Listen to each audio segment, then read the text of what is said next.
მხოლოდ რუსეთში არ უქმნიან პრობლემებს ტექნოლოგიურ კომპანიებს, რამდენად გასაკვირიც არ უნდა იყოს, პენტაგონი Anthropic-ს ემუქრება.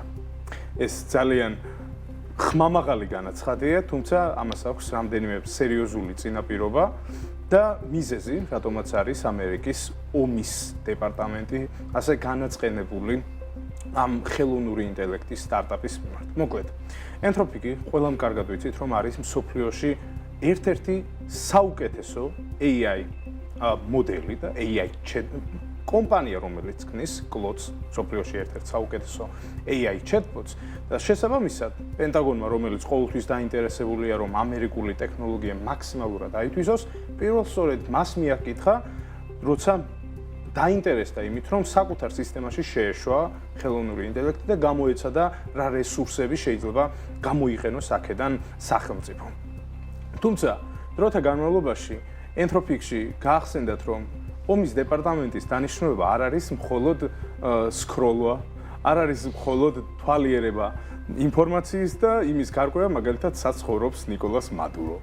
დროთა განმავლობაში მიხვდნენ Anthropic-ში, რომ ომის დეპარტამენტი მათ ხელოვნურ ინტელექტს იყენებდა იარაღის წარმოებაში ტექნოლოგიური დეტალების გარკვევისთვის.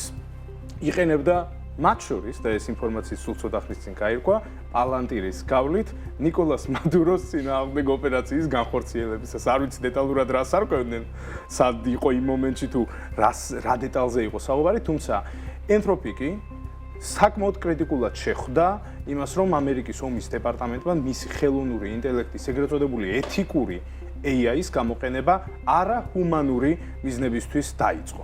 და აი აქ გაჩნდა რეალურად დაპირისპირების ნიშნები. პენტაგონში აცხადებენ, რომ ხელოვნური ინტელექტი არის ის, რომელიც ამერიკაში არის შექმნილი, არის ამერიკის ინტერესებისთვის შექმნილი უპირველესად და ნებისმიერი კომპანია, რომელსაც სურს, რომ დარჩეს ამერიკის ბაზარზე, უნდა მისცეს სრული წვდომა სახელმწიფო დეპარტამენტს, ამ შემთხვევაში ომის დეპარტამენტს, რომ ის აითვისოს ამერიკის ინტერესების გატარებისთვის.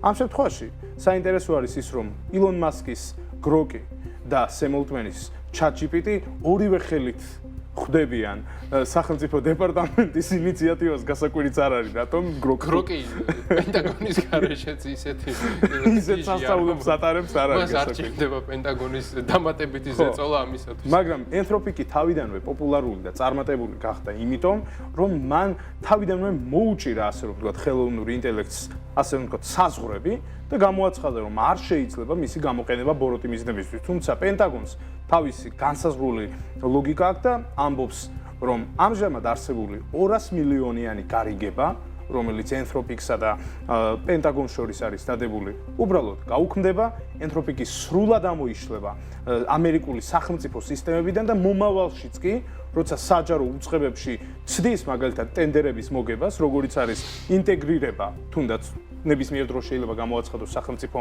ნებისმიერმა სტრუქტურამ, რომ ჩვენ გვინდა AI-ის დანერგვა. აი ამ საჯარო ტენდერებში უბრალოდ მონაწილეობის მიღების უფლება არ ექნება, იმიტომ რომ ჩათვლის სახელმწიფო უსაფრთხოების დეპარტამენტი, რომ ეს კონკრეტული AI არ აძლევს საშუალებას წვდომას, არ აძლევს საშუალებას, რომ კონდეს სრული წვდომა და ფაქტობრივად განსხვავება არ იქნება ჩინური სტარტაპი იქნება ხელოვნური ინტელექტის თუ ამერიკული, მათთვის განსხვავება არ იქნება თუ არ იქნება სრული ინფორმაცია ამ ხელოვნური ინტელექტის ხელსაწყოზე. მოკლედ, ვითარება დაძაბულია.